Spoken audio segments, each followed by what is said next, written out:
Sell to anyone. Probably the most neglected area in the world of sales training has to do with the use of your voice. I'm now going to make a very strong statement. In my judgment, the most important thing you can do to dramatically improve your closing percentages and to make more sales is to deliberately train your voice. Learn how to use voice inflections, because most people simply do not properly approach that.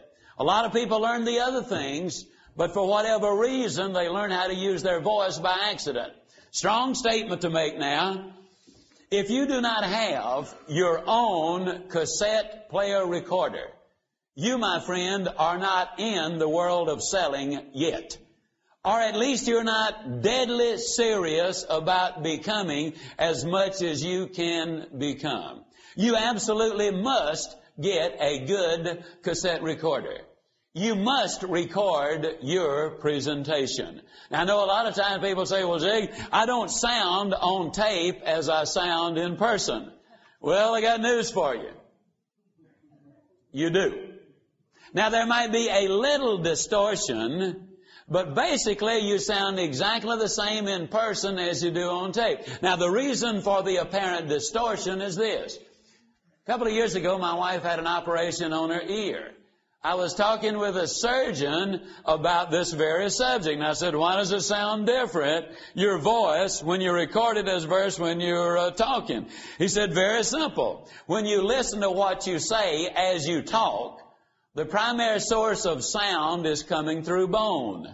Now, I'm not calling you a bonehead. I'm just saying the primary source of sound comes through bone. Then he said, when you make the recording, the primary source of sound is coming through the air.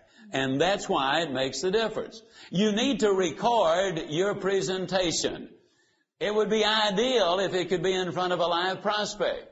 If that cannot be handled, then you put it in a classroom situation, the full presentation. Give it everything you got. Do it as you normally would do. Then you need to do two things. You need to listen back and analyze, and then you need to script your presentation. You need to do the same thing with the way you answer objections, the way you close sales. The whole bit needs to be recorded. You're going to discover some interesting, some pleasing, and some information that you won't be glad to get, except for the fact that it will help you to become infinitely more professional. You're going to discover, first of all, that the chances are about 9 to 1 that... Sample complete. Ready to continue?